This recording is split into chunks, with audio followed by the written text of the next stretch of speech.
toutes et à tous et bienvenue dans cet atelier en ligne sur le logement. On est vraiment ravis de vous accueillir. C'est une grande première pour nous. C'est notre premier atelier en ligne. L'objectif, c'était vraiment de pouvoir vous informer, vous jeunes qui êtes peut-être en recherche d'un logement sur le territoire de Nantes Métropole, tout en tenant compte quand même du contexte un peu particulier que nous vivons et qui ne permet pas de nous réunir à l'heure actuelle au-delà de 10 personnes. Alors, juste une petite info technique. Vous avez de toute façon eu les informations par mail. Votre micro et votre caméra sont coupés. On vous demande de bien garder ces modalités ainsi pendant tout le déroulé. Vous aurez la possibilité, si vous le souhaitez, de les réactiver un petit peu plus tard pour les questions-réponses. Et vous avez en haut de votre écran une petite option affichage intervenant ou affichage galerie.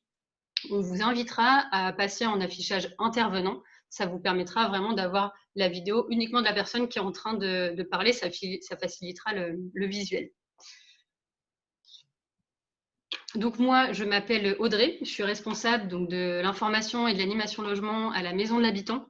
La Maison de l'Habitant, juste quelques mots très brefs, c'est un lieu donc, qui est situé dans le centre-ville de Nantes et qui est là vraiment pour vous renseigner sur toutes les questions liées au logement.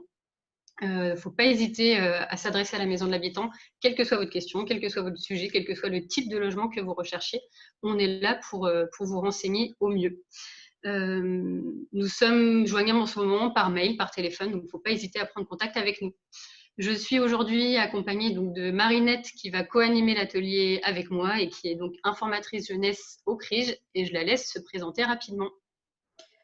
Bonjour à tous, effectivement je m'appelle Marinette, je travaille au CRIJ.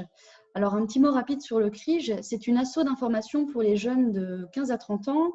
On vous renseigne sur le logement, mais pas que, sur le travail, les études, la mobilité internationale, l'engagement. On est un peu 360 degrés sur l'information pour les jeunes. Donc n'hésitez pas à venir nous voir. Pour l'instant, on est seulement joignable par email, par téléphone et sur Facebook, mais on réouvre nos locaux à partir du mardi 16 juin, sans rendez-vous. Donc, vous pourrez passer nous voir. On va mettre toutes les infos sur notre site internet très vite. Et vous pourrez avoir accès du coup à nos ressources documentaires et nos PC. Voilà, pour la présentation du CRIJ. Super, merci Marinette. Donc aujourd'hui, pour vous parler du logement pour les moins de 30 ans, nous ne sommes pas seuls et on a le plaisir d'accueillir plusieurs professionnels qui sont là vraiment pour vous donner un maximum d'informations, pour vous accompagner dans votre recherche de logement. Donc, on a le plaisir ce soir notamment d'accueillir Marie-Hélène, qui est responsable du pôle juridique et directrice adjointe de l'ADIL de la Loire-Atlantique. Bonsoir Marie-Hélène. Bonsoir. Il y a également avec nous Pauline, qui travaille pour les résidences Habitat Jeunes de l'association EDI de Nantes. Bonjour tout le monde. Marion, qui coordonne les CAPS de l'association La Fève, qui est un dispositif qui allie colocation et engagement. Bonsoir.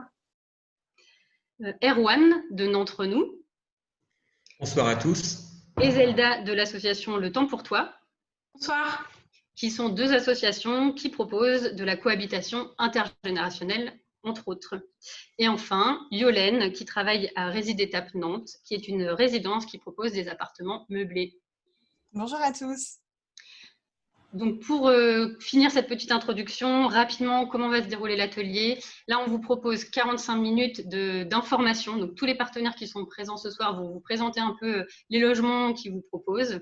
On va aborder ça en 3 grosses thématiques. Donc, tout d'abord, on va être plus sur le volet être locataire aujourd'hui. Qu'est-ce que c'est? À quoi penser? Donc, c'est vraiment l'idée de vous donner des conseils, des astuces, des points de vigilance pour votre recherche de logement. Après, on fera une deuxième grosse partie sur les résidences collectives. Et enfin, on terminera par les autres formes d'habitat existantes. On vous invite vraiment, voilà, on est sur 45 minutes, on vous invite vraiment à rester jusqu'au bout parce qu'on va vous donner des informations très complémentaires. En fonction de votre situation, chaque solution de logement peut être intéressante pour vous. Donc, dans la mesure du possible, essayez de rester jusqu'à la fin de l'intervention. Et puis, de toute façon, après ces 45 minutes, il y aura un temps de questions-réponses. On prendra voilà, 15, 20 ou 30 minutes en fonction de vos besoins pour répondre à des questions si jamais on n'avait malheureusement pas forcément répondu à toutes vos questions au cours de cette première partie. Ça pourra se faire via le chat ou directement en visio, mais on aura l'occasion de toute façon de vous en reparler un petit peu plus tard. Pour chaque grande thématique, on va vous proposer un petit quiz. C'est vraiment histoire de créer de l'interaction avec vous, d'aborder chaque thématique de manière un petit peu ludique. Et Marinette vous en reparlera tout à l'heure. une petite info, cette visioconférence sera en replay sur nos différents supports, sites internet, réseaux sociaux. Donc voilà, si toutefois vous n'avez pas eu le temps de prendre des notes sur tous les sujets, tout sera reconsultable en ligne sur internet et nous vous enverrons également un mail avec plein de ressources, mais on en parlera à la fin. Je laisse du coup ma collègue Marinette lancer le support de présentation pour commencer cet atelier. Donc, on va commencer, comme je vous le disais, sur être locataire, qu'est-ce que ça signifie?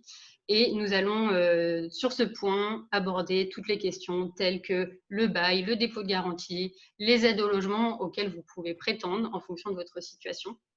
Et pour rentrer dans le vif du sujet, je vais laisser tout de suite la parole à Marinette qui va lancer la première question du quiz. Merci à tous en tout cas pour votre participation. Et on vous retrouve, quoi qu'il en soit, à la fin pour les questions-réponses. Et si le temps le permet, on essaiera quand même de prendre une ou deux questions en cours de route. Voilà, d'ailleurs, j'ai vu qu'une personne avait levé la main sur le côté. N'hésitez pas à écrire sur le côté. Pour l'instant, on prendra plutôt les questions par écrit et puis il y aura un temps de questions-réponses à la fin.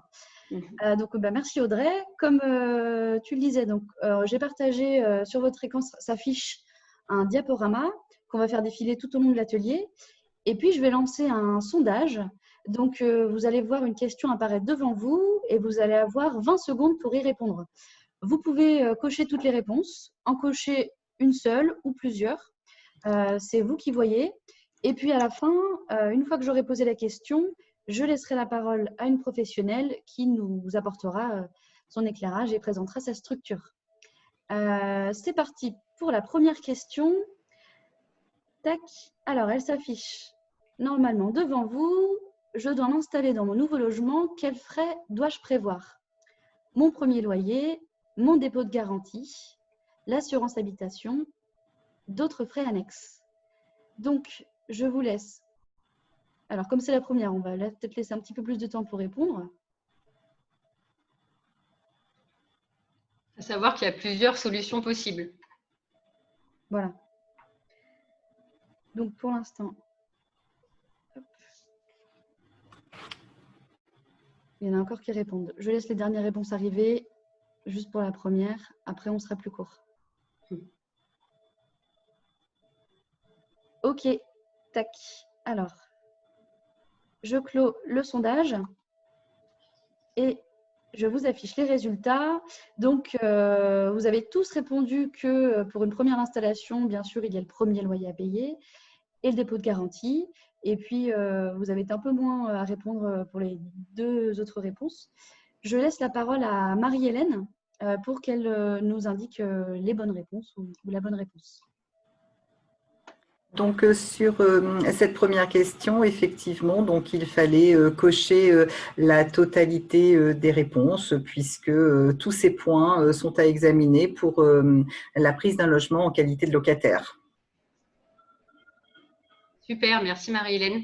On te laisse du coup introduire le sujet. Donc Marie-Hélène, comme je le disais dans le temps de présentation, qui est responsable du pôle juridique et directrice adjointe de la DIL de Loire-Atlantique et qui va vous présenter ce premier sujet.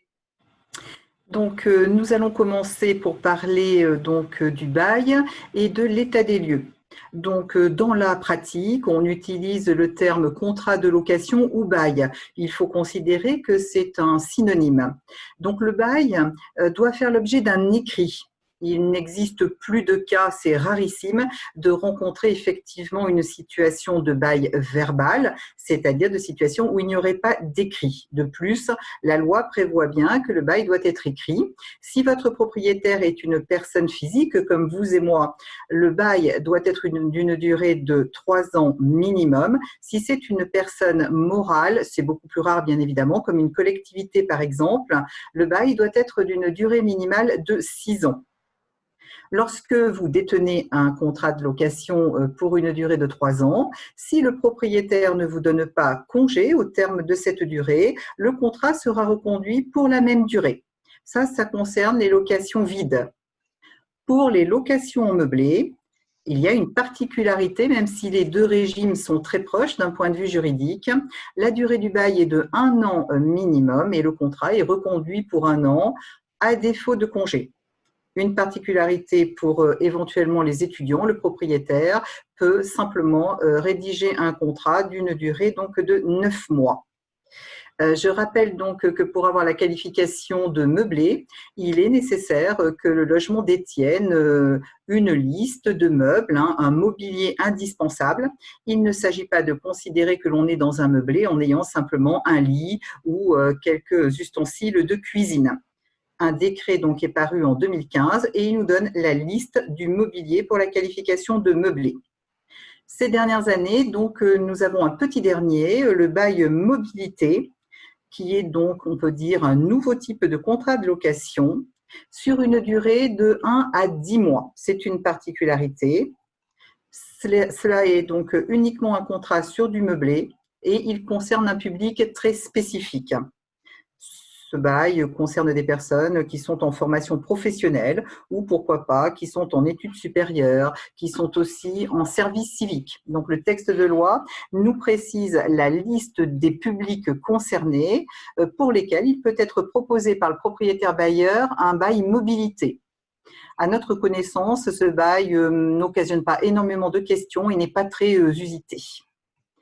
Une particularité, et cela peut expliquer pourquoi les bailleurs ne le proposent pas énormément à notre connaissance, c'est qu'ils n'ont pas le droit d'exiger un dépôt de garantie, c'est-à-dire la somme qui est demandée pour garantir le propriétaire des éventuelles dégradations qui pourraient survenir dans le logement pendant la période où il est loué.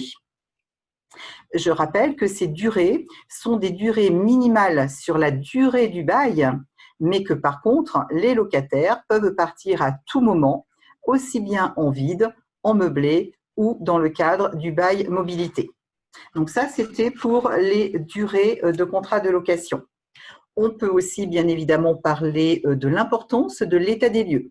Lorsque l'on devient locataire, il est obligatoire, non seulement, nous l'avons vu, de signer un contrat de location écrit, mais aussi de rédiger un état des lieux d'entrée et lorsque l'on partira du logement, un état des lieux de sortie.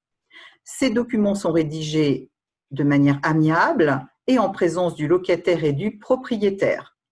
Dans l'hypothèse où l'on est en désaccord, la loi prévoit, si l'on ne peut pas signer entre soi l'état des lieux, qu'il sera donc fait par un huissier, bien évidemment. Il y aura un coût financier à partager entre locataire et propriétaire. Je rappelle effectivement que les états des lieux sont des documents très importants pour les locations, puisque on va comparer l'état des lieux d'entrée et l'état des lieux de sortie pour savoir si l'on peut restituer le dépôt de garantie au locataire partant. Donc, document très important, notamment pour le locataire, car il est nécessaire pour lui d'avoir donc un écrit sur l'état du logement qu'il prend en location. Alors, pourquoi c'est très important? Parce qu'en fait, il y a un peu un lien avec la psychologie. Lorsque, notamment en zone tendue, on trouve un logement, on est très content. Et donc, du coup, on n'est pas très regardant sur le logement, notamment sur les points de détail. Par contre, à la sortie du logement, le propriétaire, bien sûr, lui, il a intérêt à être très pointilleux. Il envisage une relocation, il souhaite bien évidemment ne pas y perdre financièrement, ce qui est bien logique. En conséquence, nous avons des témoignages au quotidien dans les ADIL que le propriétaire, bien évidemment, est beaucoup plus sévère à l'état des lieux de sortie qu'à l'état des lieux d'entrée. Si l'on est en meublé, n'oublions pas aussi qu'il faut donc préparer et signer un inventaire du mobilier qui est laissé à disposition du locataire. Alors, il faudra donc acquitter son loyer à la date qui va être prévue dans le bail. C'est aussi important de ne pas s'engager sur une durée que vous ne pourriez pas respecter. Cela crée des soucis ensuite avec le propriétaire. Il vaut mieux dès le début informer son propriétaire en lui disant qu'on est payé le 5 et qu'on ne pourra donc acquitter son loyer que le 6 ou le 7, plutôt que de le laisser mentionner dans le bail paiement le 1er et chaque mois ne pas respecter la date qui était prévue au contrat. Cela évite des soucis. On lui indique dès le début la date qui nous paraît la meilleure pour pouvoir acquitter le loyer. Ce loyer va être le même sur les 3 ans de location. Si l'on est en vide, il sera simplement donc révisé, ce loyer, en fonction d'un indice, l'indice de révision des loyers, si le contrat de location en prévoit le principe.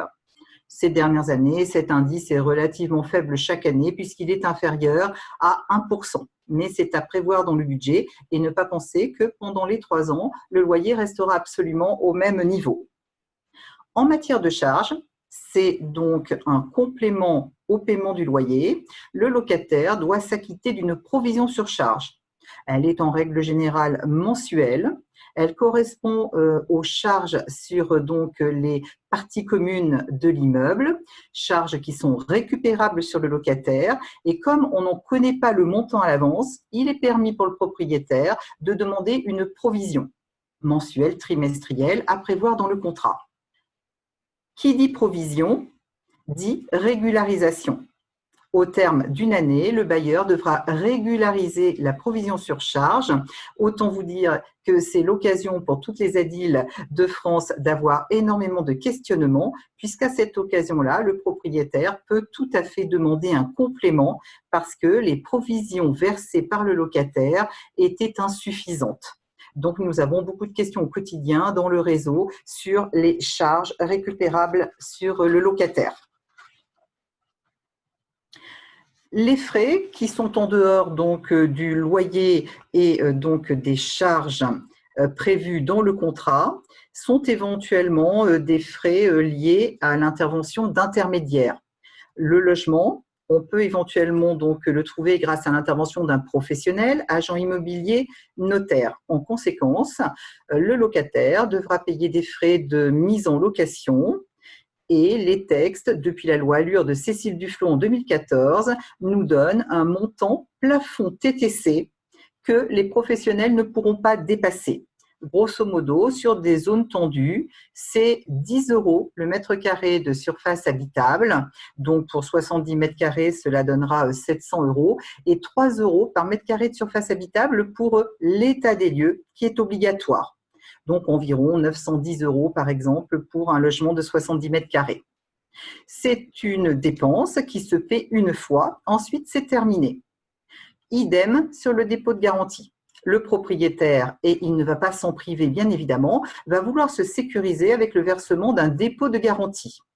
Les textes de loi prévoient le maximum que l'on doit verser. Si nous sommes en location vide, le propriétaire ne pourra pas nous demander plus d'1 mois de loyer hors charge. C'est le fameux dépôt de garantie que beaucoup de personnes appellent dans la vraie vie caution. Il vaut mieux rester au terme prévu juridiquement, le dépôt de garantie, parce qu'on verra que la caution, c'est autre chose. Donc, dépôt de garantie pour une location vide, 1 mois maximum de loyer hors charge.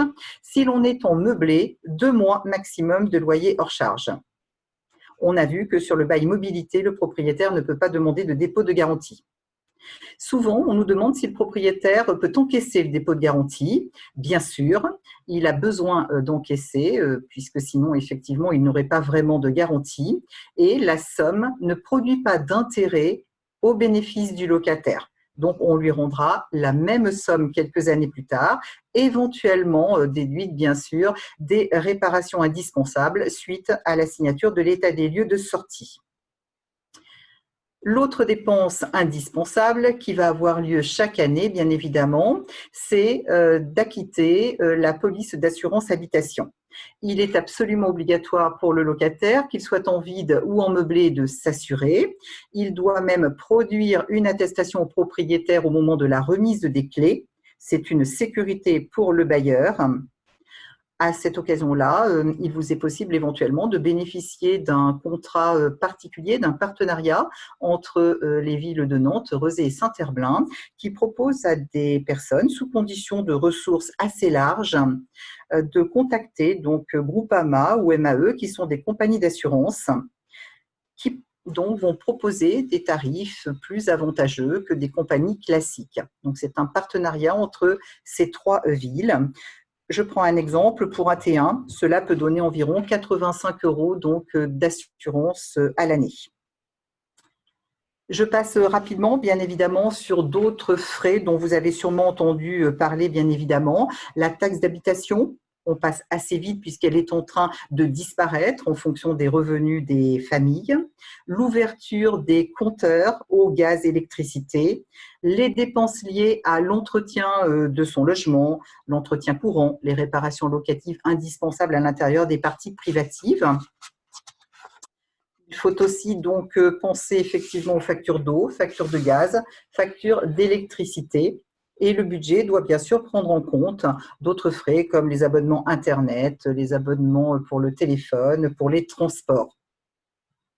Alors, je ne sais pas si j'ai le temps éventuellement de parler des aides au logement et éventuellement donc de Visale pour terminer. Oui, bien sûr. Marinette, elle a juste une petite question quiz pour les jeunes et les professionnels qui nous suivent Voilà. avant d'introduire le sujet. Merci beaucoup déjà pour tous ces éléments très intéressants. Alors, je relance le sondage avec la question numéro 2. Hop. Donc, c'est parti. Répondez assez rapidement. J'ai moins de 30 ans. Est-ce que je peux bénéficier de la garantie Visale? Alors, pour ceux qui ne la connaissent pas, vous pouvez répondre de manière aléatoire. Hop, donc j'ai 8 réponses sur 20. Tac. Allez, encore quelques secondes. J'ai 15 réponses sur 20. Je mets fin au sondage. Hop. Donc, je partage les résultats. Majoritairement, vous pensez que oui, vous pouvez bénéficier à moins de 30 ans de la garantie Visale. Je laisse la parole à Marie-Hélène pour qu'elle nous en dise plus à ce sujet. Oui. Alors, je vais venir à la garantie Visale. Peut-être quelques mots donc sur les aides au logement de la CAF ou de la MSA. Bon, bien évidemment, elles sont très connues. L'APL pour les logements HLM, l'allocation logement essentiellement pour le secteur privé, sont des aides donc mensuelles qui viennent en déduction de votre loyer et de vos charges et qui sont versées par la CAF ou la MSA en fonction donc de vos revenus. On peut prévoir le versement en tiers payant, c'est-à-dire effectivement le versement des aides au logement directement aux propriétaires bailleurs. C'est à vous de faire vos démarches auprès de la CAF et de faire des simulations sur le site internet de la CAF avec le simulateur prévu. Très souvent, en matière de location, notamment en zone tendue, nous avons quotidiennement la question, c'est la question de qui peut se porter caution pour moi, puisque en dehors du secteur HLM, dans le secteur privé, il va être très rare de rencontrer des propriétaires bailleurs qui acceptent de louer un logement aujourd'hui sans prendre des garanties. Pour ceux qui n'auraient pas la possibilité d'être cautionnés, et on va retrouver donc le mot caution dont je vous parlais tout à l'heure, et qui là prend tout son sens, et c'est pour ça que le dépôt de garantie, il ne faut pas l'appeler caution. La caution, c'est effectivement quelqu'un qui s'engage à payer à votre place si vous ne payez pas votre loyer. Donc, pour ceux qui n'ont pas la chance d'avoir une personne de leur famille, puisqu'en règle générale, ce sont les parents, des personnes de la famille, des amis éventuellement qui vont accepter de se porter caution, Action Logement va vous proposer une solution qui existe depuis quelques années, qui est simple, facile, dématérialisée, gratuite et dont vous pouvez savoir si vous en êtes éligible sur, bien évidemment, le site visale.fr. Bien évidemment, il faut savoir que le propriétaire n'est pas obligé d'accepter cette caution de Visale et il a tout le loisir de préférer le cautionnement des parents ou le cautionnement d'autres personnes physiques. D'où bien sûr une discussion qui est indispensable entre propriétaire et locataire. Le public éligible, eh bien, vous avez très bien répondu à la question puisque c'est principalement, on va dire, les jeunes de moins de 31 ans et quelle que soit leur situation professionnelle pour le parc privé. Les publics sont assez compliqués, je ne peux pas résumer. En fonction de votre situation, il faut effectivement se rendre sur le site d'Action Logement ou sur les simulateurs pour voir si vous pouvez en bénéficier, puisque tout le monde ne sera peut-être pas un jeune de moins de 31 ans. Donc là, les renseignements, on peut les avoir de manière plus précise sur Internet. Et je finirai en disant que cette garantie va permettre au propriétaire bailleur qui en aura accepté le principe et qui aura fait des démarches sur Internet, puisque nous avons vu que tout est dématérialisé, Le propriétaire pourra être garanti donc sur 36 mois maximum d'impayés de loyer et pourra aussi avoir des dégradations de son logement prises en compte par Action Logement dans la limite de 2 mois de loyer. Donc, une protection pour le bailleur assez large sur les loyers et les dégradations éventuelles. Ensuite, Action Logement, bien évidemment, se retournera contre le locataire qui avait occasionné les impayés de loyer et, bien sûr, trouvera des plans d'appurement, des moyens pour recouvrer sa dette auprès du ou des locataires à l'origine des impayés de loyer. Merci beaucoup, Marie-Hélène, pour toutes ces informations. Je vais compléter un petit peu le propos sur les aides possibles, parce qu'en fonction de vos situations, en effet, vous pouvez peut-être prétendre à d'autres aides. Un complément concernant la CAF, si vous avez moins de 21 ans, que vous faites une demande d'aide au logement de la CAF, faites bien attention, discutez-en avec vos parents, parce qu'ils pourraient, dans ces cas-là, ne plus percevoir les prestations familiales pour vous. Donc voilà, c'est vraiment un sujet à aborder avec vos parents. Et en ce qui concerne Action Logement. Pardon, Marie-Hélène, vas-y, je t'en prie. Sur la CAF, si vous restez dans le même logement d'une année à une autre, prévenez bien la CAF avant fin juin que vous êtes encore présent dans les locaux à partir de la rentrée. Sinon, votre allocation pour juillet et août sera suspendue. Tout à fait. Merci. On parlait donc de la garantie visale d'Action Logement. Il y a d'autres aides également qui existent de la part du dispositif Action Logement. Il y a notamment donc l'aide mobilité que vous avez listée sur le support. Donc ça, c'est une aide, c'est une subvention de 1 000 € pour tout nouveau bail qui peut vraiment servir à couvrir des frais de déménagement. On vous invite, on vous a remis le site internet Action Logement, on vous enverra tous ces éléments-là. On ne peut pas rentrer dans le détail de toutes les conditions parce que ça serait un peu trop long. Mais l'idée, c'est vraiment qu'on vous informe sur ces aides et qu'après, vous puissiez aller voir si vous êtes éligible. Donc, il y a cette aide mobilité. Il y a aussi l'avance Locapass. Donc, ça, c'est une aide qui va pouvoir vous permettre d'avancer votre dépôt de garantie. Donc, si vous, là, au moment où vous prenez un logement, vous n'avez pas les finances suffisantes pour payer le dépôt de garantie, Action Logement l'avance pour vous. Et puis ensuite, vous remboursez directement Action Logement sans intérêt. Et enfin, la dernière aide dont on voulait vous parler, c'est l'aide Mobilijeune. Là, c'est une subvention qui permet donc vraiment d'alléger votre loyer, votre quittance de loyer chaque mois. Et c'est notamment, principalement pour les moins de 30 ans qui sont en formation en alternance. Je crois qu'il y en a certains d'entre vous qui étaient en alternance. Donc, c'est une aide dont vous pourrez, pour laquelle vous pourrez prétendre. Donc, renseignez-vous directement sur le site d'Action Logement pour connaître toutes les modalités d'accès. Un autre service, si certains d'entre vous sont intérimaires, il y a un organisme qui s'appelle le FAST et qui est vraiment là pour accompagner les intérimaires dans leur recherche de logement. Donc, il facilite cette recherche de logement en vous accompagnant d'une dans la recherche. Il peut aussi être garant vis-à-vis du propriétaire. Et enfin, il peut vous aider notamment à payer le dépôt de garantie ou les honoraires. On vous a remis le site internet, on vous enverra ces éléments. N'hésitez pas à vous renseigner auprès du FAST. Et je laisse la parole à Marinette pour la suite. Oui, juste un petit complément sur les différentes aides qui existent. Il existe aussi des aides pour les étudiants. Donc, il existe la bourse du Crous, qu'on appelle aussi le dossier social étudiant.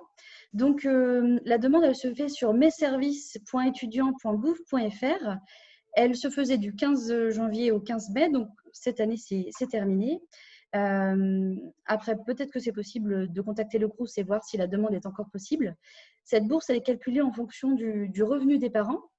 Et puis, je voulais aussi préciser qu'on connaît beaucoup la bourse du Crous, mais le Crous propose d'autres aides. Donc, on vous enverra ce diaporama qu'on vous présente. Vous pourrez cliquer sur la bourse du Crous et télécharger complètement le guide avec toutes les aides que le Crous propose. Ça peut être pour des aides pour le master, des aides pour les personnes qui vont travailler ou étudier hors de leur région, etc. Et l'autre aide qui est indiquée en dessous, l'aide à la mobilité Parcoursup, elle est destinée à des jeunes qui acceptent un vœu sur Parcoursup dans une académie hors de sa région. Donc, c'est une aide d'un montant de 500 € si c'est bien une formation hors de votre région. Elle se demande en ligne sur amp.étudiant.gouv. Donc, pareil, vous cliquerez ici et vous aurez toutes les infos. Et elle se demande en juin. Voilà pour les différentes aides possibles. Je vais compléter ces propos par des aides spécifiques. Donc, rapidement, c'est des aides pour des personnes, pour des jeunes qui sont en grande difficulté. Elles sont souvent contractables en passant par un travailleur social. Donc, on a cité les différents travailleurs sociaux qui existent.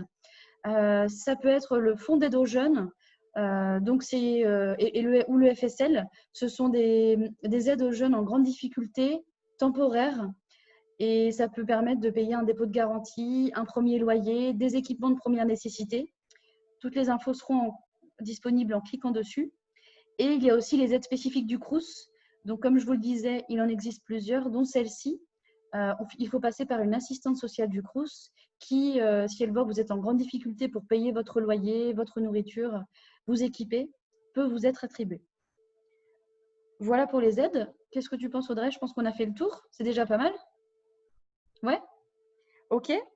Un point avant de lancer la troisième question et faire parler nos partenaires quand même. Des petits conseils pour une recherche efficace.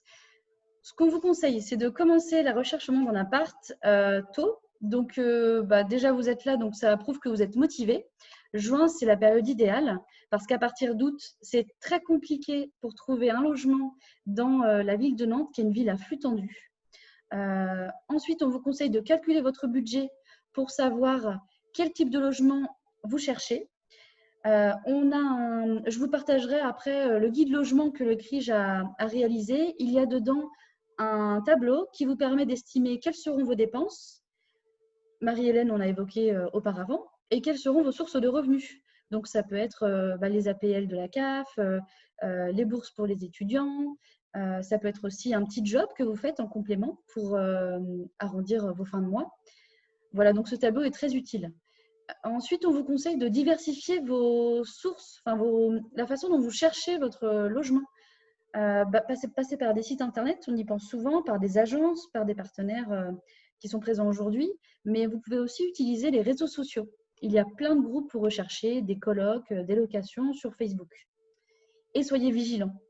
Il y a quelques arnaques en ligne, donc il faut être vigilant, visiter l'appartement, ne pas donner d'argent en avance, ne pas donner d'argent avant d'avoir signé le contrat de location et avoir les clés en main. Voilà.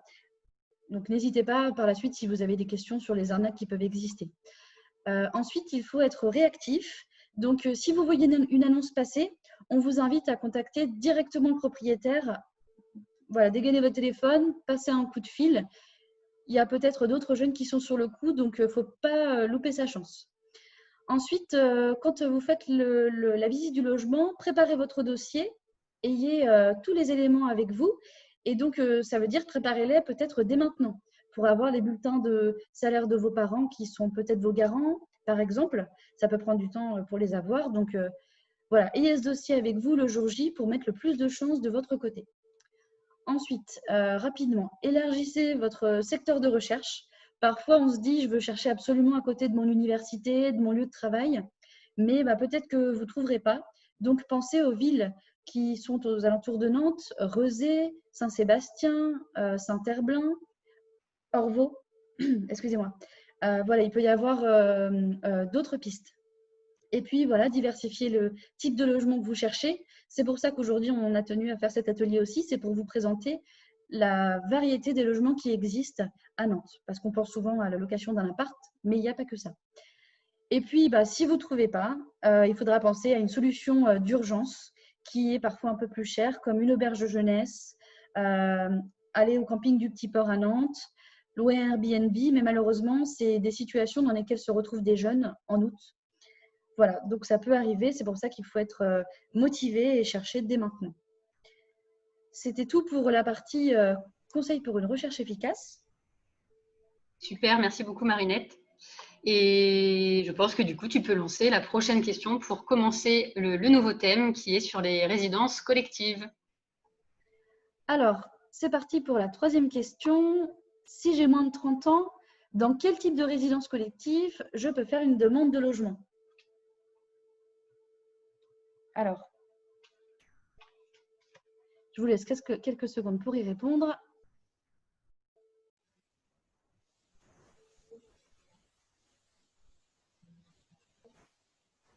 Alors, on a 11 réponses sur 20. Ok. Bon, super, ça progresse. Parfait. Je mets fin au sondage et je vous partage les résultats. Donc, vous avez tous répondu que vous pouvez avoir accès aux résidences Habitat Jeunes. Et vous avez aussi, d'ailleurs, coché les autres réponses, les résidences privées, résidences sociales, et puis une grande partie de réponses aux cités universitaires. Je laisse la parole à Pauline et Yolène pour répondre aux questions des jeunes. Hop. Je ferme la question. Vous l'avez en tête? Oui. N'hésitez pas, d'ailleurs, Pauline et Yolène, on a eu la question dans la conversation, n'hésitez pas juste à repréciser de quelle structure vous êtes pour que tout le monde puisse suivre. D'accord. Donc moi, je suis Pauline, je travaille pour l'association Édile Nantes. Édile Nantes a des résidences Habitat Jeunes et a aussi un service qui s'appelle Passerelle Logement pour lequel je travaille. Passerelle Logement propose des aides à la recherche de logement pour tous les jeunes entre 18 et 30 ans.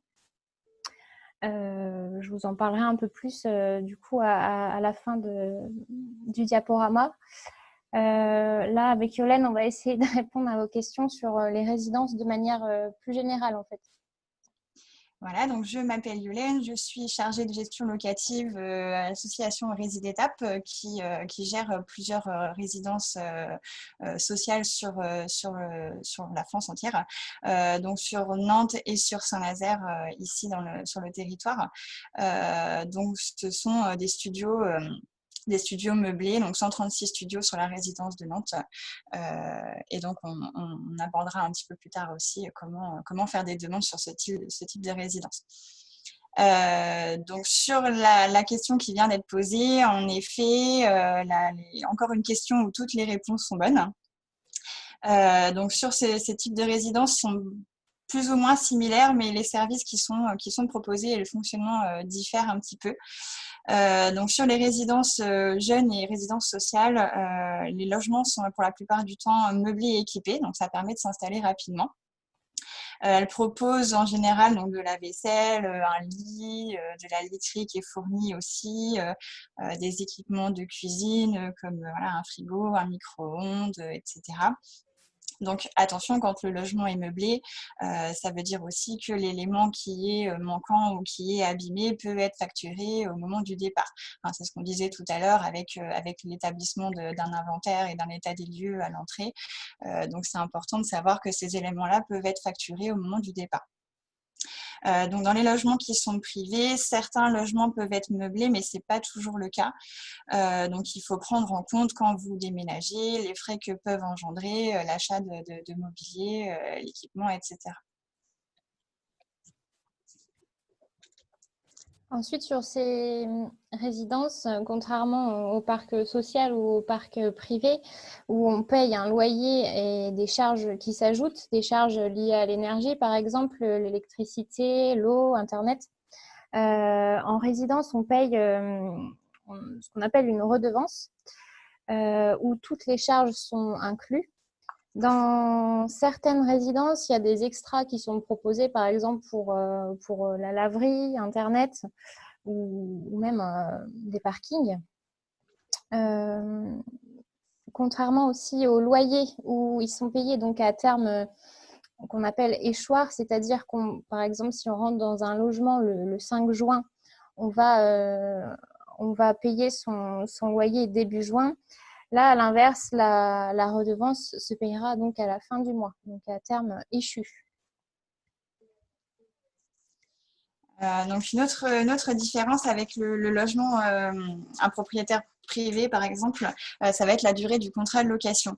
Dans les résidences jeunes et sociales, le contrat de location est limité à 2 ans maximum. Donc ce sont en général des baux qui sont d'1 mois et qui se renouvellent tacitement jusqu'à la fin du délai de 2 ans. Et il n'y a pas de prolongation possible, donc il faut faire attention à ça. Ça veut dire que la préparation du relogement doit se faire quasiment dès l'arrivée dans la résidence, en lien avec les équipes de gestion qui sont là pour ça.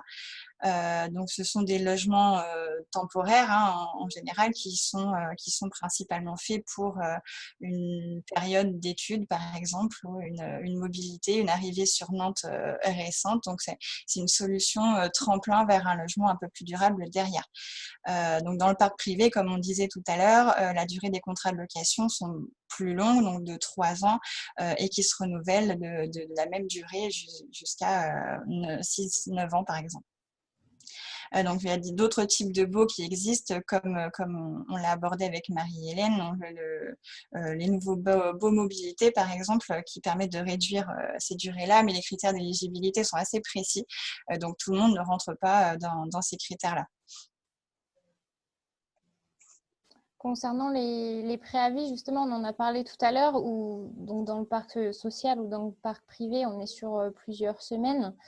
En résidence Habitat Jeune, la particularité, c'est que le préavis de départ est de 8 jours. L'objectif, en fait, c'est de permettre un turnover sur les résidences et donc d'accueillir un plus grand nombre de jeunes. L'objectif, c'est aussi de permettre aux jeunes qui ont un contrat de travail de directement intégrer une résidence Habitat Jeune. Voilà.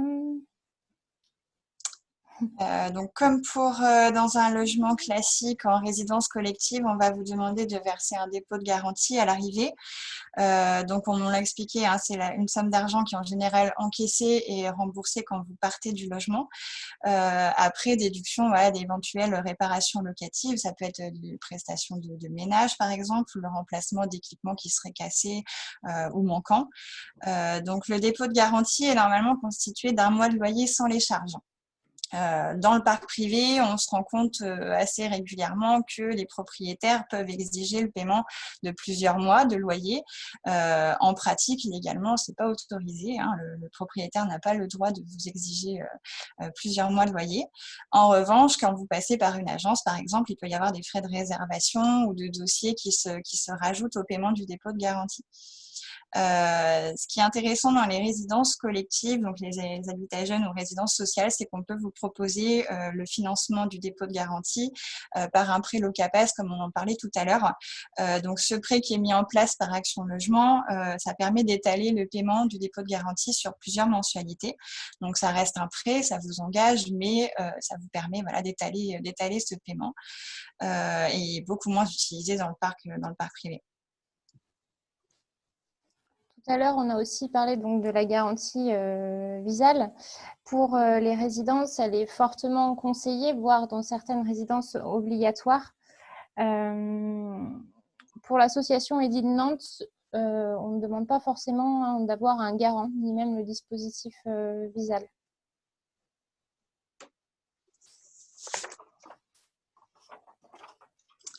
On a fait à peu près le tour sur les avantages de la vie en résidence. Donc, on a une deuxième question. Merci à vous deux déjà pour tous ces éléments. On n'a peut-être pas parlé des APL.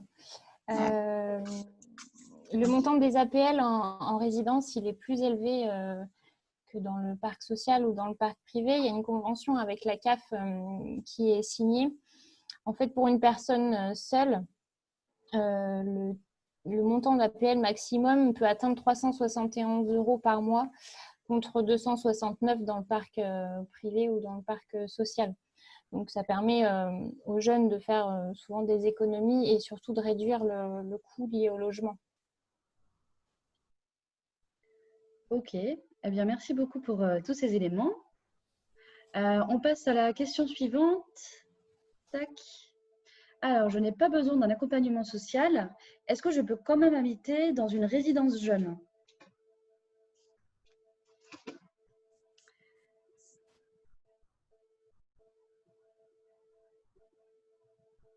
Alors, on a 8 réponses sur 20. Vous êtes plutôt réactifs, ça montre que vous êtes avec nous.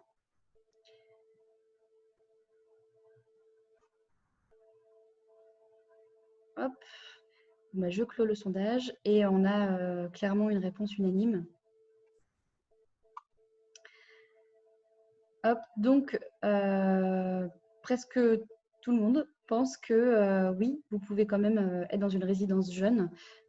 sans bénéficier d'un accompagnement social. Je vous laisse commenter ces résultats. Oui, donc en effet, vous pouvez tout à fait faire une demande en résidence Habitat Jeune sans avoir besoin d'accompagnement social. Après, il faut quand même savoir que ça fait partie intégrante aussi des services proposés par ce type de résidence. Donc, dans une résidence jeune ou résidence sociale, un conseiller ou une conseillère sociale fait généralement partie de l'équipe de la résidence et propose un suivi, un accompagnement dans les démarches administratives courantes, principalement concernant le logement, mais aussi sur d'autres aspects de la vie comme la gestion du budget, etc. Donc, les principaux objectifs de l'accompagnement social en résidence, c'est d'accompagner dans l'ouverture des droits, par exemple, donc les droits APL auprès de la CAF, les droits, les garanties, par exemple, Visal, etc. Des aides dont on a parlé tout à l'heure pour la mobilité, comme le Mobili Jeune, le Mobili Pro. C'est aussi d'accompagner le relogement dans les 2 ans, puisque comme le contrat de location ne dure que 2 ans, il faut absolument que les démarches de relogement soient entamées rapidement, donc adaptées à la situation de chacun, adaptées aux projets professionnels et personnels, bien sûr. Le conseiller social peut aussi aider à lever ce qu'on appelle des freins au relogement, des choses qui pourraient bloquer la candidature dans un autre logement, donc parfois en lien avec un partenaire extérieur. Donc ça peut être un problème d'accès aux droits, d'emploi, de formation, même de relations familiales ou de santé, etc. L'accompagnement social, ça permet aussi de se préparer au logement durable derrière. Donc, de développer aussi l'autonomie dans les démarches. Donc, le but, c'est de fournir un appui au repérage des structures et des lieux ressources auxquels s'adresser. Il y a une sensibilisation qui est faite sur un certain nombre de thématiques aussi, donc les droits, par exemple, les devoirs du locataire, l'appropriation, l'occupation du logement, l'entretien, etc. Et puis, ça permet aussi de favoriser la qualité de vie dans les résidences, donc avec la connaissance de l'environnement, la tranquillité, le lien social, même jusqu'à l'alimentation, des animations, etc., qui peuvent favoriser tout ça. Donc, en plus d'un accompagnement social plus du coup individuel, en résidence Habitat Jeune, c'est l'occasion aussi de faire connaissance avec d'autres jeunes. Donc, c'est des lieux de rencontre où il y a des espaces qui sont partagés et où des animations collectives aussi sont proposées autour de différentes thématiques, donc que ce soit des animations autour du sport, de la culture, de la cuisine, des soirées à thème, etc. C'est vraiment des lieux de rencontre où on essaie de favoriser aussi la mixité sociale. Voilà, donc tout ça est proposé, l'accompagnement individuel, collectif, mais n'est pas obligatoire.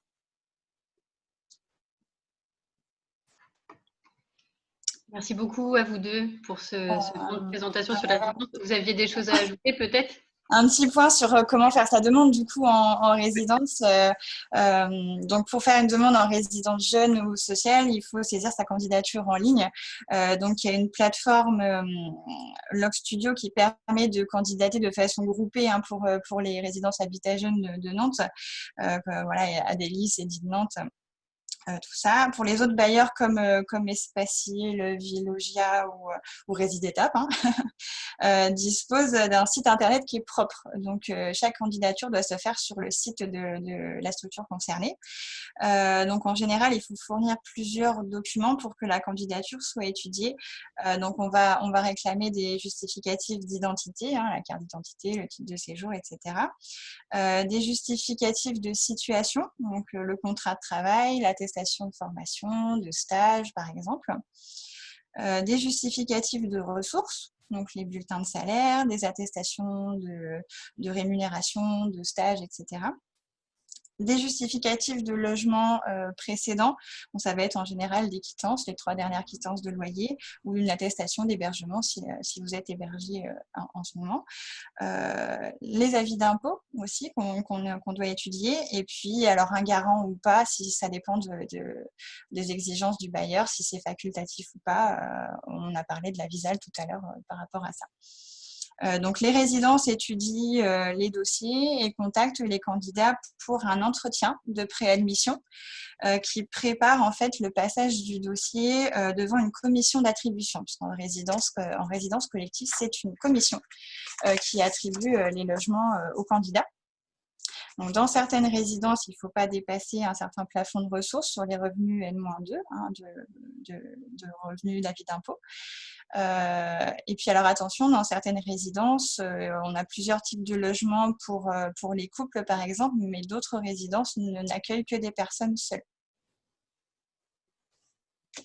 Voilà. Merci beaucoup, Yolène. Pour compléter en effet ce que vous disiez, Yolène, on vous a mis les logos Coalia, Espacil, Adoma, EasyDom. Vous verrez quand on vous enverra le support. Vous aurez juste à cliquer sur les logos, vous tomberez directement sur les sites internet des résidences, qui pourra vous permettre de vous renseigner. Vous y trouverez des infos complémentaires, des photos des logements, etc. Donc, n'hésitez pas à vous rendre sur les différents sites. Et je laisse de nouveau la parole à Marinette pour la prochaine question et pour passer au prochain sujet qui est sur les autres formes d'habitat, les formes aussi un peu innovantes. Merci Audrey, et puis merci Pauline et Yolène. Ça donne envie d'aller dans une résidence jeune pour bénéficier de tout cet accompagnement et cette vie en collectivité. On va passer à un autre thème, voilà, toujours aussi collectif. On va accueillir Erwan et Zelda. Voilà, bonjour, rebonjour. Bonjour. Et puis, je vais partager la nouvelle question. C'est parti. Et c'est bien celle-là, ouais. Quels sont les avantages de la cohabitation intergénérationnelle ?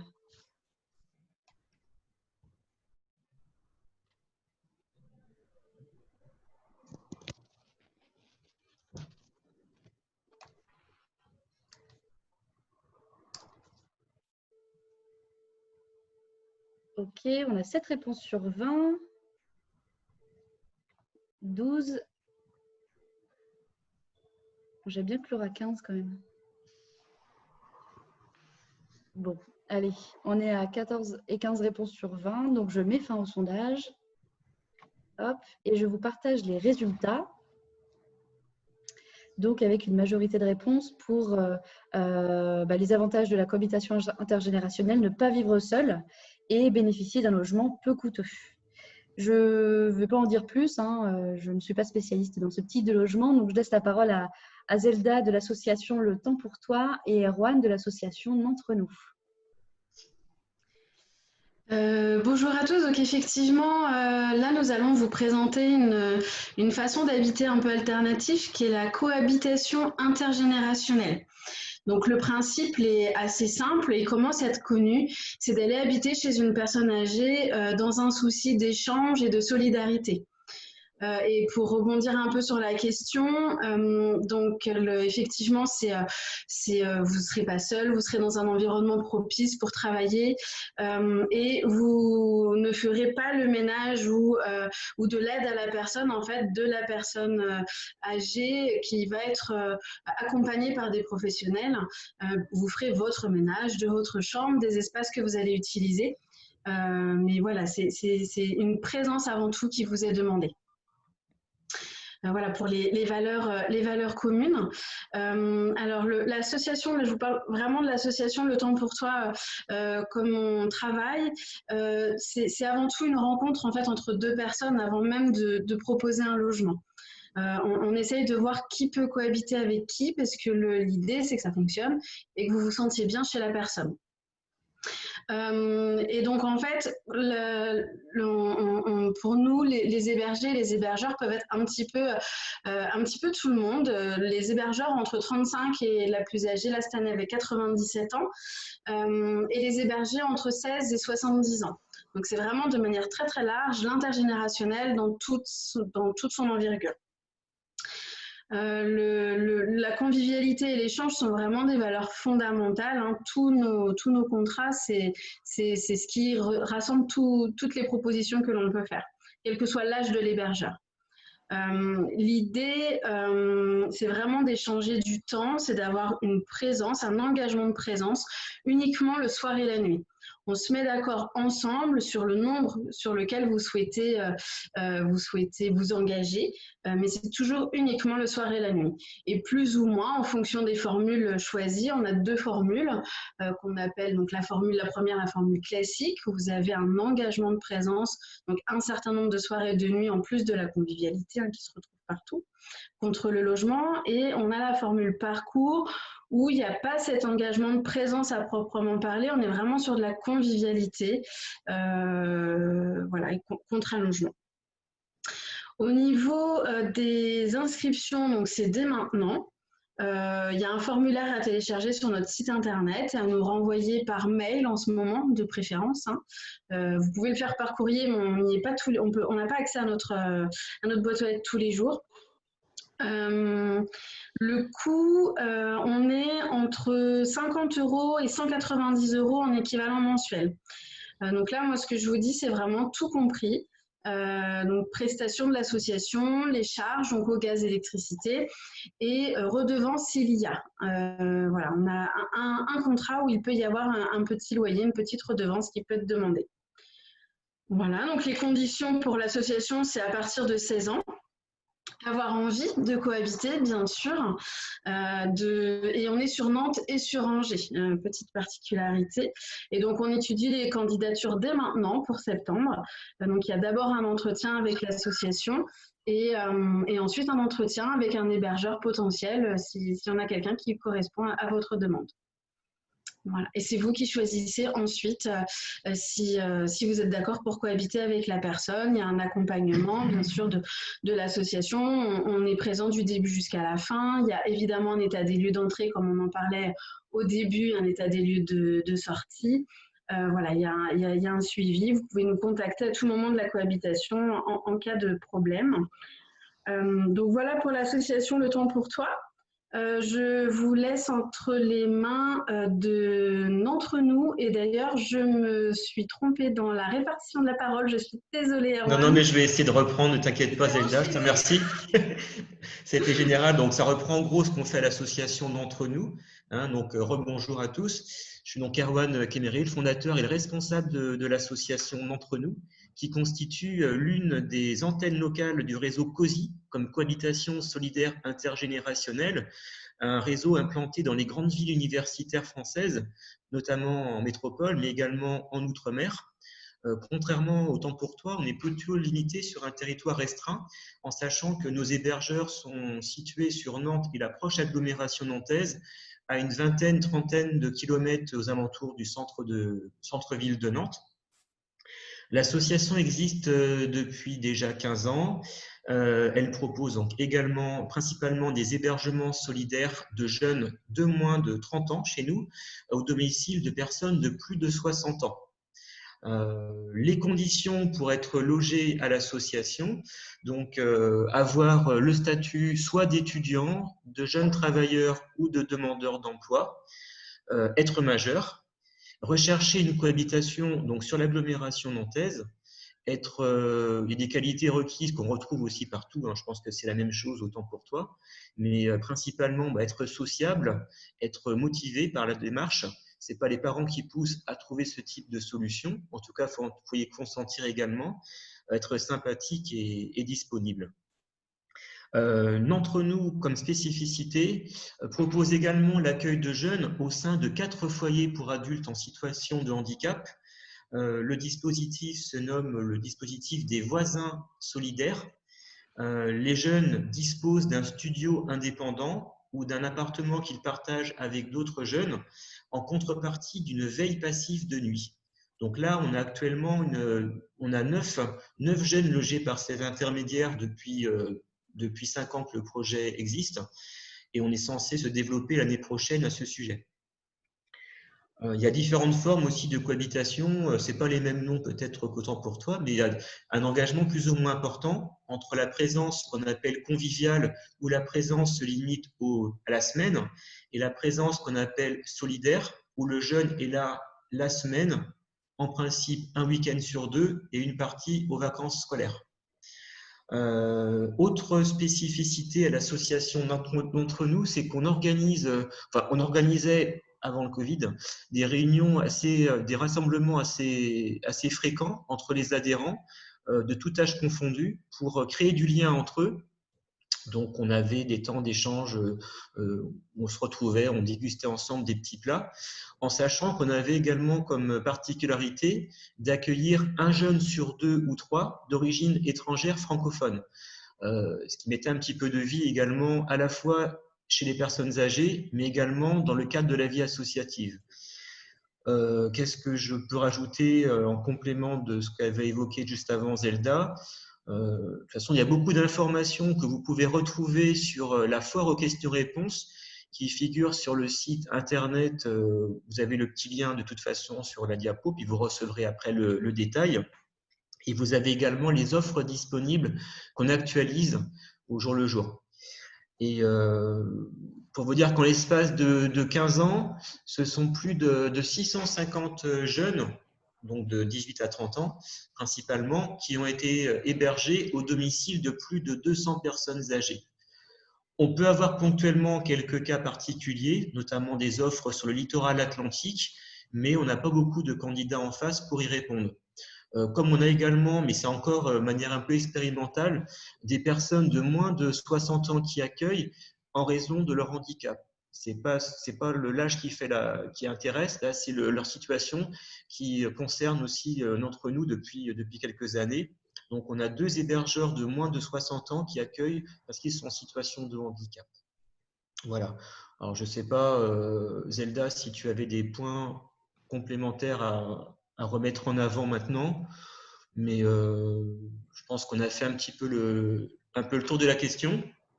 Voilà, exactement. Donc effectivement, à chaque fois, c'est de la dentelle hein, pour mettre en relation les deux personnes en fonction de votre besoin et de la présence que vous allez offrir. Il y a toute une gamme de possibilités par rapport à si vous êtes là les week-ends ou pas, si vous êtes là les vacances ou pas, voilà, si vous avez des stages sur Nantes ou pas.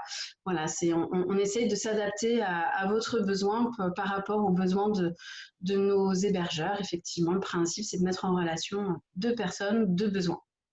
On recherche essentiellement à mettre en relation des gens pour apporter de la compagnie, pas des services contractualisés en tant que tels à faire tous les jours. C'est davantage un esprit de famille qu'on essaie de mettre en place aussi avec plus ou moins de succès.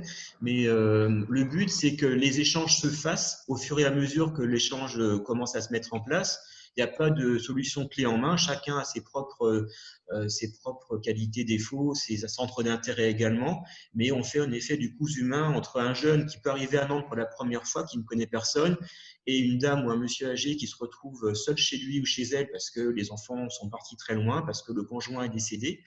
Donc, le but, c'est de remettre un petit peu de vie au domicile des personnes qui accueillent, tout en permettant à des jeunes d'avoir une solution. Elle n'est plus maintenant très innovante, ça fait quand même 15 ans que nos associations existent à tous les deux, mais de permettre d'avoir une vision nouvelle d'une cohabitation. Voilà. Merci beaucoup Zelda, merci Erwan. On sent oui, que vous en parlez avec passion et conviction, donc on espère que ça aura réussi à vous convaincre. N'hésitez pas à reprendre contact après l'atelier avec le temps pour toi ou avec l'entre nous. On vous a mis aussi quand même les coordonnées d'une 3e association qui propose de la cohabitation également intergénérationnelle. Merci beaucoup à vous deux. On va directement passer au sujet d'après. On est désolé, on a un peu débordé sur le temps annoncé au début, mais c'est qu'il y a plein de choses intéressantes à vous transmettre. Donc Marinette, je te laisse la main pour la prochaine question.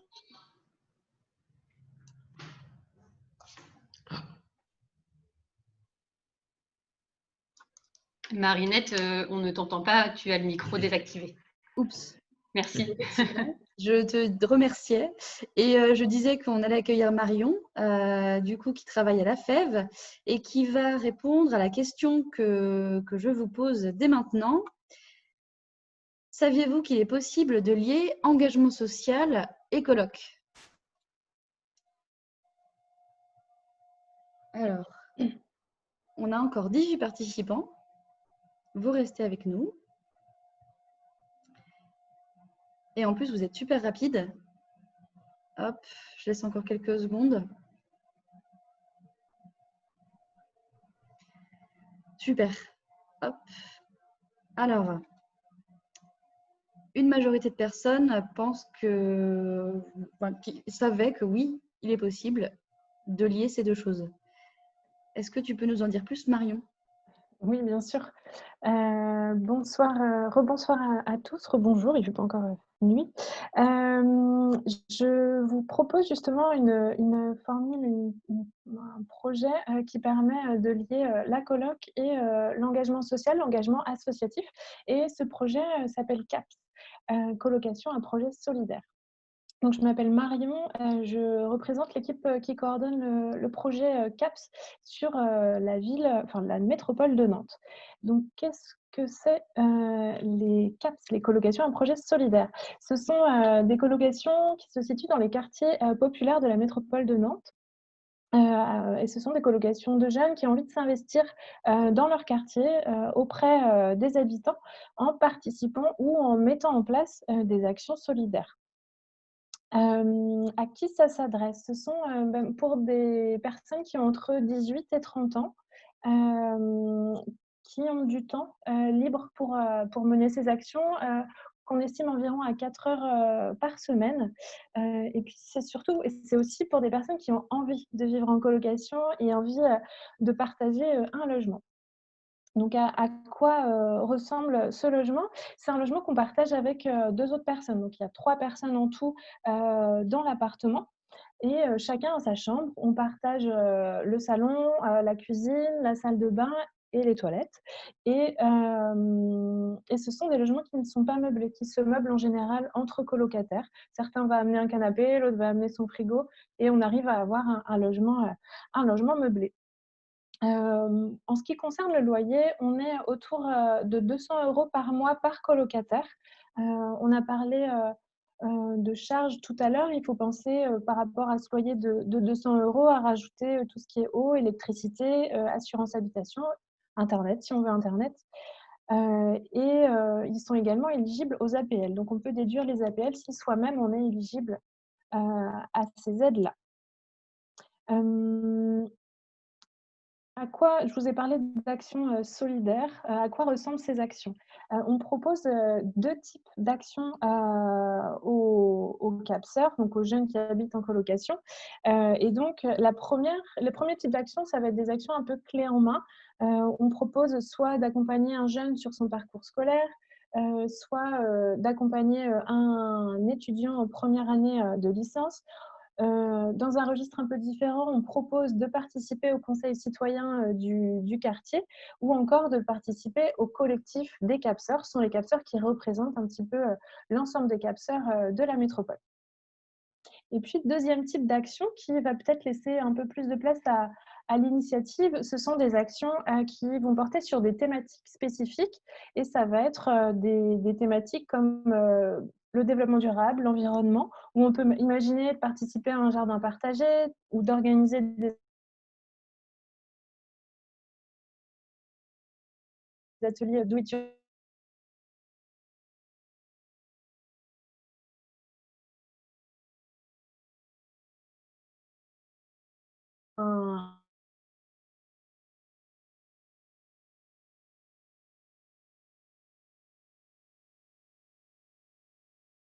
Imaginez les actions-là. Les colocataires, des rencontres entre colocataires. Je vois que Marinette, que le PowerPoint a disparu. Est-ce que tu veux qu'on il y a laisse eu le temps un bug. Il y a toujours les 27 participants. J'ai eu très peur. Mon ordinateur a planté, mais c'est bon. Je repartage l'écran et on est bon. Super. Ok. Donc, comment est-ce que... Alors, Bonjour Binta, oui, j'ai bien vu ton message, merci. On est actuellement en train de relancer la période d'inscription justement sur ce projet-là. Vous avez l'adresse rejoins.unfed.org/caps qui s'affiche en dessous. N'hésitez pas à aller dessus, vous aurez déjà des infos aussi un peu plus précises. C'est une petite vidéo qui présente aussi le projet et la possibilité aussi de vous inscrire. Alors, ce n'est pas une inscription définitive, en tout cas, c'est ce qu'on appelle une première prise de contact, c'est-à-dire que nous, on va vous proposer de venir nous rencontrer en réunion d'information qui se fait soit en visio, soit dans notre local. Vous avez le choix en fonction de ce que vous préférez. Et puis, à ce moment-là, on vous donne toutes les informations nécessaires avant de prendre votre décision et de savoir si les CAPS, c'est un logement qui correspond à votre quotidien. Bien sûr, avant d'emménager, on rencontre ces colocataires. On ne les découvre pas au moment où on rentre dans l'appartement. Non, c'est important de les rencontrer en amont. Et puis, ça va être aussi l'occasion de voir votre motivation, de voir ce qui vous intéresse dans le projet, nous aussi de mieux vous connaître pour justement pouvoir voir ensemble comment est-ce que vous pouvez agir sur les quartiers. Sur le formulaire d'inscription, vous verrez aussi que le projet n'existe pas seulement sur la métropole de Nantes. Il existe dans plusieurs villes en France. Je n'ai pas le chiffre exact, mais peut-être dans au moins 30 villes en France. Donc, si jamais vous êtes toujours dans le processus peut-être de Parcoursup ou de voir où est-ce que vous allez être à la rentrée, vous avez l'opportunité aussi de découvrir ce projet dans d'autres villes. Voilà pour moi. Super, merci beaucoup Marion. Ça donne envie aussi. Donc, merci d'avoir pris le temps de nous expliquer ce que sont les CAPS en détail. On a une dernière intervention et donc, je crois, une dernière question si je ne me trompe pas. Donc, je laisse la main à Marinette. Ouais, alors, on passe à la question numéro 7. J'ai des revenus modestes. La sous-location peut être une solution pour me loger? Oui ou non? Et on accueille Pauline de Passerelle Logement et d'Île Nantes. Alors, pendant que vous répondez, je voulais réagir sur ce que disait Marion par rapport au fait d'équiper son logement, peut-être pas en achetant du nouvel électroménager. Il existe des ressourceries, des bourses d'échange, des assos qui permettent de récupérer du matériel ou réparer le sien, voilà, pour éviter de surconsommer.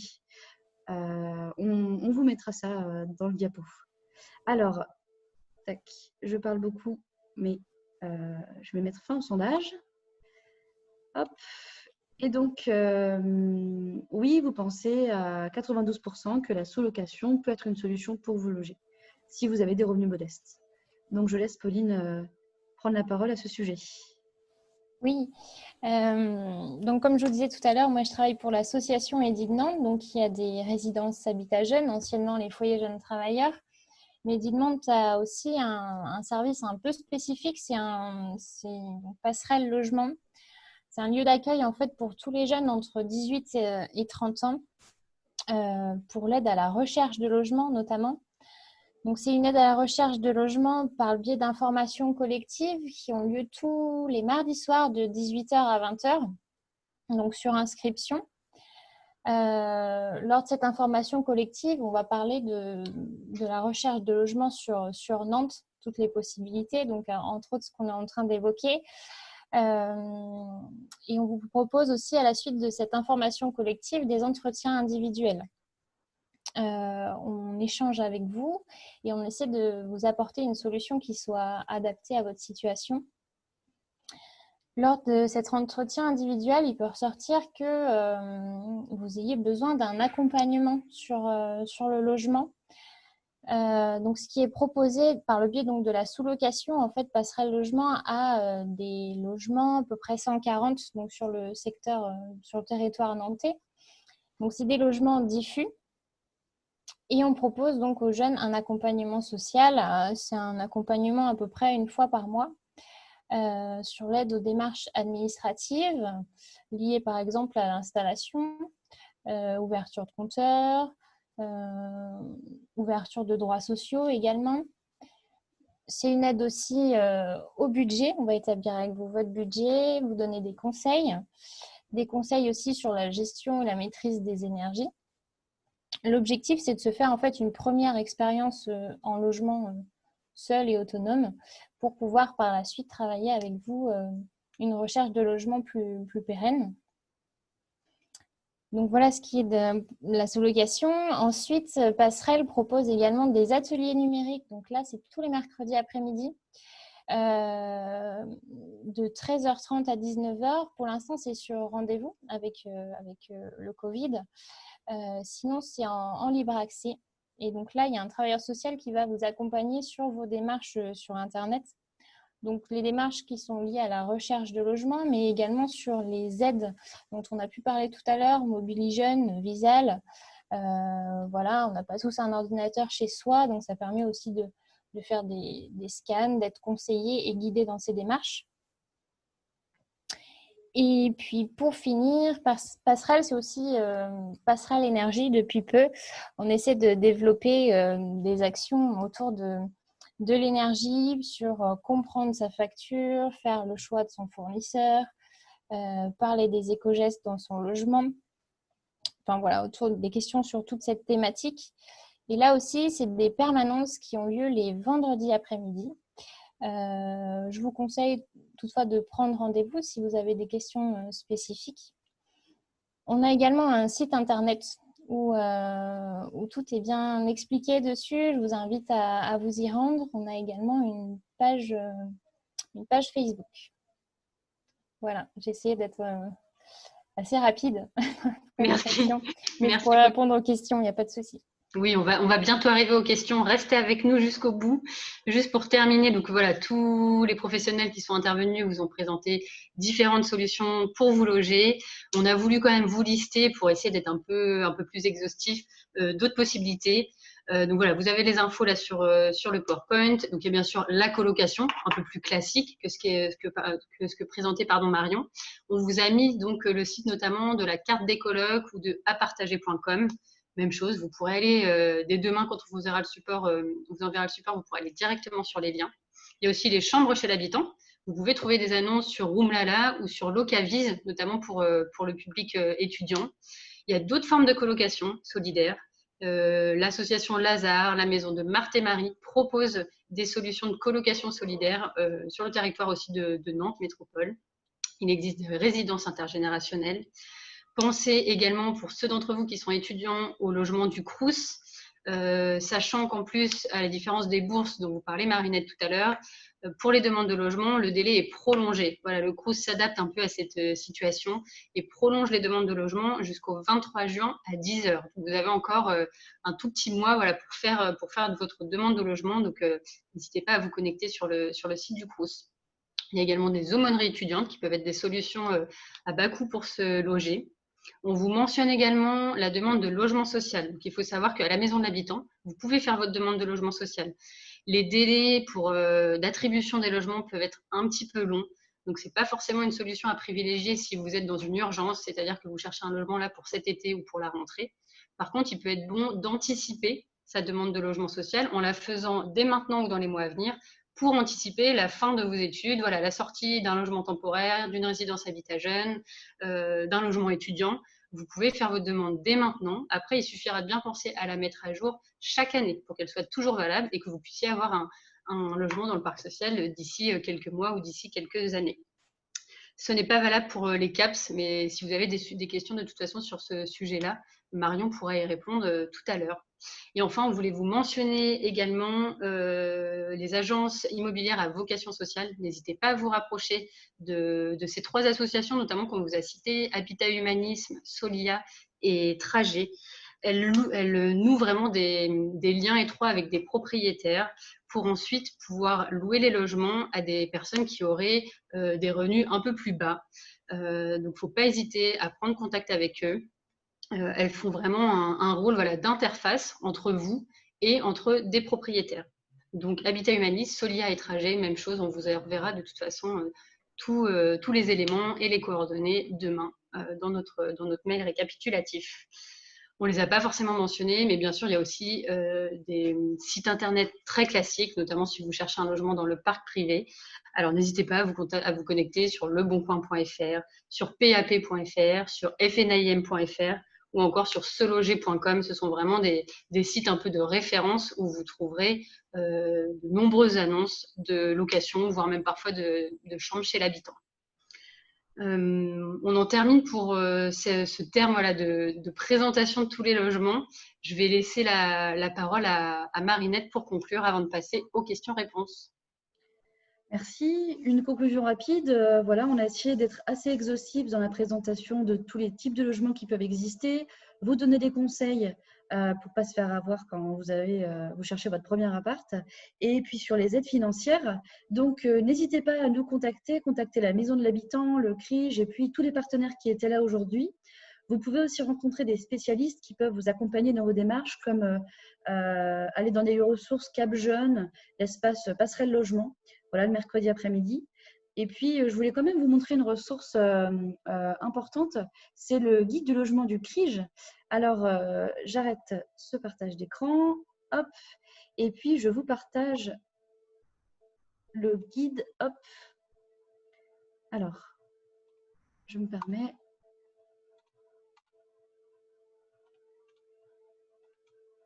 Alors, là, juste pour vous montrer où est-ce que vous pouvez retrouver ce guide du logement. Donc là, on est sur le site du CRIJ. Vous allez dans la rubrique « Se loger ».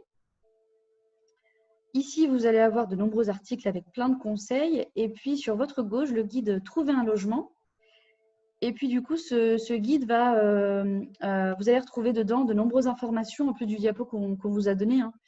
Là, si je mets juste le sommaire, hop, comment préparer sa recherche, connaître les aides financières, tous les types de logements qui peuvent exister, comment faire une première visite de logement efficace, connaître ses droits, emménager, et puis à partir de la page 36, un carnet d'adresses avec toutes les coordonnées des différentes structures de logement qui existent en Pays de la Loire.